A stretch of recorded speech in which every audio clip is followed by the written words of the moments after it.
नमस्कार, मैं हूं अंकुर और आप देख रहे हैं सत्य हिंदी का न्यूज बुलेटिन। एक नजर अब तक की सुर्खियों पर। कांग्रेस पार्टी ने आज शुक्रवार को लोकसभा चुनाव 2024 के लिए अपना घोषणा पत्र जारी कर दिया है, जिसे न्याय पत्र नाम दिया गया है। ये मैनिफेस्टो 5 न्याय और 25 गारंटी पर आधारित है।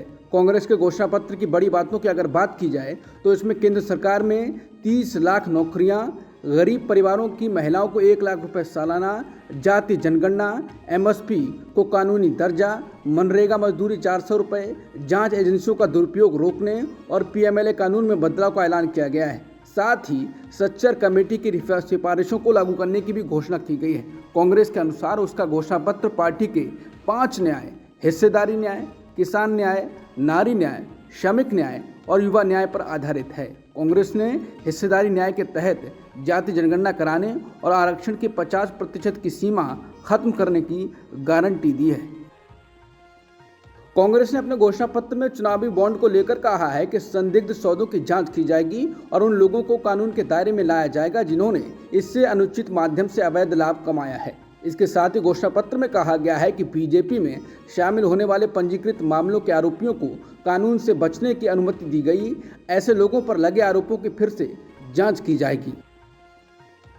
राहुल गांधी ने कहा है कि यह चुनाव लोकतंत्र और संविधान को बचाने का चुनाव है। एक तरफ नरेंद्र मोदी जी और एनडीए लोकतंत्र और संविधान पर आक्रमण कर रहे हैं, दूसरी तरफ इंडिया गठबंधन लोकतंत्र और संविधान की रक्षा कर रहे हैं। ये चुनाव इन दो शक्तियों के बीच है।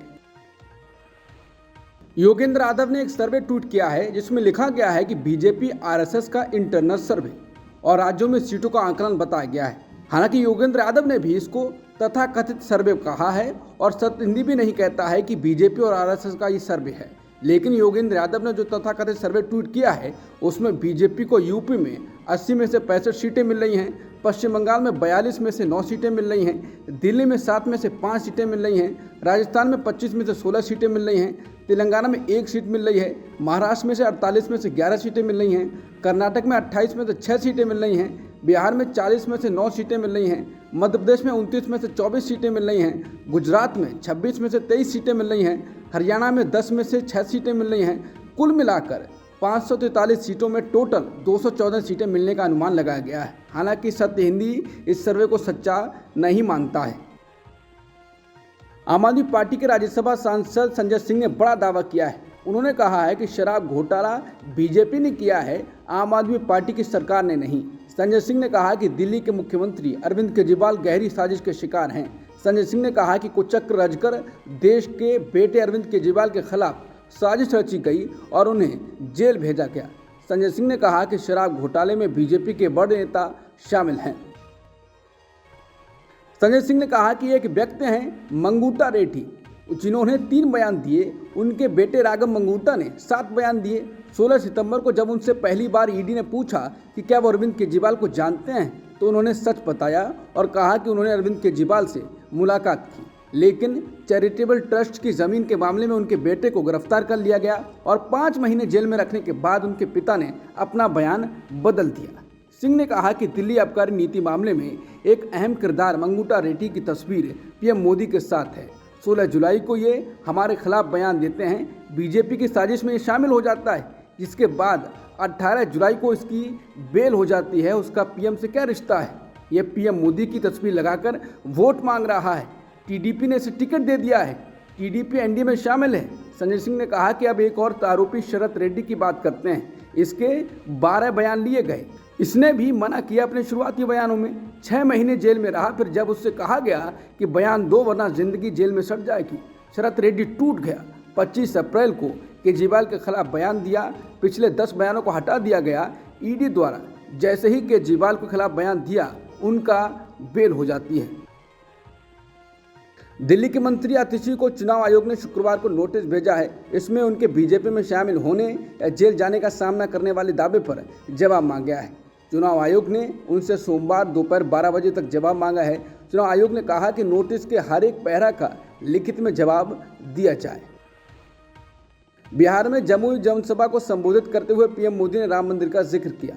पीएम मोदी ने कहा कि राम मंदिर हमारी सरकार के दौरान बनाया गया था, जबकि कांग्रेस आरजेडी ने इसके निर्माण को रोकने के लिए अपनी पूरी ताकत लगा दी। आज भी ये लोग राम मंदिर का अपमान करते हैं। जिसके बाद लोग कह रहे हैं कि चुनाव आयोग हवन कर रहा है मॉडल कोड ऑफ कंडक्ट का। कांग्रेस अध्यक्ष मल्लिकार्जुन खड़गे ने गुरुवार 4 अप्रैल को प्रधानमंत्री मोदी पर तीखा हमला किया, उन्हें झूठों का सरदार कहा और उन पर अफीम खाकर सोने का आरोप लगाया, जबकि चीन भारतीय क्षेत्र में घुस आया है।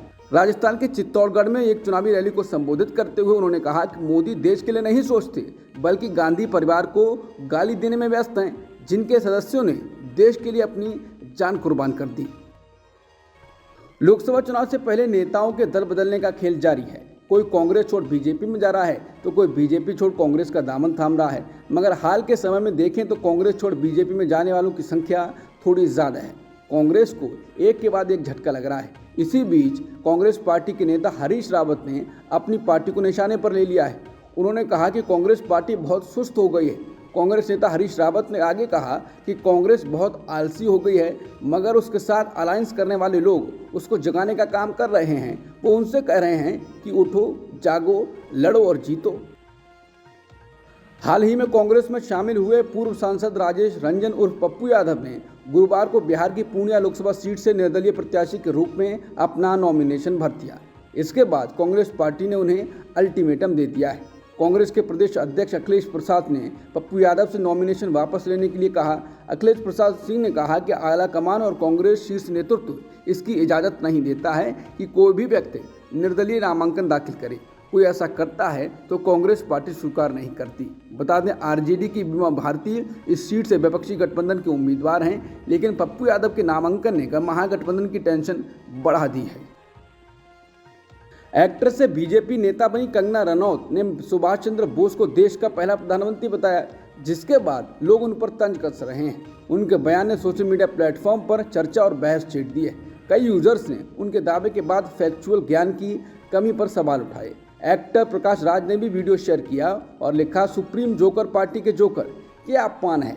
बीआरएस के अध्यक्ष केटी रामाराव ने कहा है कि नॉर्थ से भाजपा का एक नेता कह रहा है कि सुभाष चंद्र बोस हमारे पहले पीएम थे, वहीं साउथ से एक और भाजपा नेता कह रहा है कि महात्मा गांधी हमारे पीएम थे। आखिरकार इन सब लोगों ने कहां से ग्रेजुएशन किया है। कांग्रेस नेता सुप्रिया सुले ने कहा है कि इनको हल्के में ना लें, बीजेपी शिरोमणियों की लिस्ट में ये आगे जाएंगी। एनसीईआरटी ने 12वीं क्लास की राजनीतिक विज्ञान या कहें पॉलिटिकल साइंस की किताब में ढेरों बदलाव किए हैं। किताब से बाबरी मस्जिद, हिंदुत्व की राजनीति, 2002 के गुजरात दंगों और अल्पसंख्यकों से जुड़े कुछ संदर्भ हटा दिए गए हैं। इस किताब को एकेडमिक सेशन 2024-25 से लागू कर दिया जाएगा। हाल के वर्षों में किताबों में कई संवेदनशील टॉपिक्स को हटाया गया है। हिंदुस्तान टाइम्स की रिपोर्ट के मुताबिक पॉलिटिकल साइंस के भारतीय राजनीति नए अध्याय नाम के 8वें चैप्टर में अयोध्या विध्वंस के संदर्भ को हटा दिया गया है। चैप्टर में राजनीतिक लामबंदी की प्रकृति के लिए राम जन्मभूमि आंदोलन और अयोध्या विध्वंस की विरासत क्या है, इसे बदलकर राम जन्मभूमि आंदोलन की विरासत क्या है कर दिया गया है। एनसीईआरटी का कहना है कि ऐसा इसलिए किया गया है ताकि सवालों के जवाबों को नए बदलाव के साथ जोड़ा जा सके। मऊ जिले की घोसी लोकसभा सीट से इस बार एनडीए की तरफ से सुभाषपा प्रमुख ओम प्रकाश राजभर के बेटे अरविंद राजभर मैदान में हैं। अरविंद राजभर के प्रचार में इस समय सुभाषपा के नेताओं के साथ साथ बीजेपी के वरिष्ठ नेता भी मऊ पहुंच रहे हैं। इसी कड़ी में गुरुवार को डिप्टी सीएम ब्रजेश पाठक मऊ पहुंचे और अरविंद राजभर के पक्ष में प्रचार किया। इस दौरान एक अजीबोगरीब नज़ारा देखने को मिला जब डिप्टी सीएम ब्रजेश पाठक ने अरविंद राजभर को मंच पर दंडवत कहराकर बीजेपी कार्यकर्ताओं से माफ़ी मंगवाई। ब्रजेश पाठक का एक वीडियो सामने आया है जिसमें वो ओम प्रकाश राजभर के बेटे से कह रहे हैं कि हाथ जोड़ने से काम नहीं चलेगा, मंच पर जाओ, झुको और माफ़ी मांगो। आरबीआई की मौद्रिक नीति समिति ने लगातार 7वीं बार रेपो रेट में कोई बदलाव नहीं किया है। इस फैसले से होम लोन ग्राहकों को ब्याज दरों में कमी के लिए अभी और इंतजार करना होगा। रेपो रेट वो दर है जिस पर आरबीआई बैंकों को लोन देता है। रेपो रेट बढ़ने या कम होने से होम लोन, पर्सनल लोन समेत दूसरे लोन भी महंगे या सस्ते हो जाते हैं। शुक्रवार को मौद्रिक नीति की समीक्षा रिपोर्ट जारी करते हुए आरबीआई गवर्नर शक्तिकांत दास ने कहा कि रेपो रेट 6.5% ही बनी रहेगी। पाकिस्तान में टारगेटेड हत्याओं के पीछे अपना हाथ होने से भारत ने साफ तौर पर इनकार किया है। भारतीय विदेश मंत्रालय ने इन आरोपों को झूठा और एंटी इंडिया प्रोपेगेंडा कहा है। भारतीय विदेश मंत्रालय की ये प्रतिक्रिया गुरुवार 4 अप्रैल को ब्रिटिश अखबार द गार्जियन में छपी इस रिपोर्ट के बाद आई है जिसमें दावा किया गया था कि पाकिस्तान में आतंकियों के खात्मे के लिए भारत टारगेटेड हत्याएं करवा रहा है। अब तक की सुर्खियों में इतना ही। बाकी खबरों के लिए बने रहिए सत्यहिंदी.com के साथ।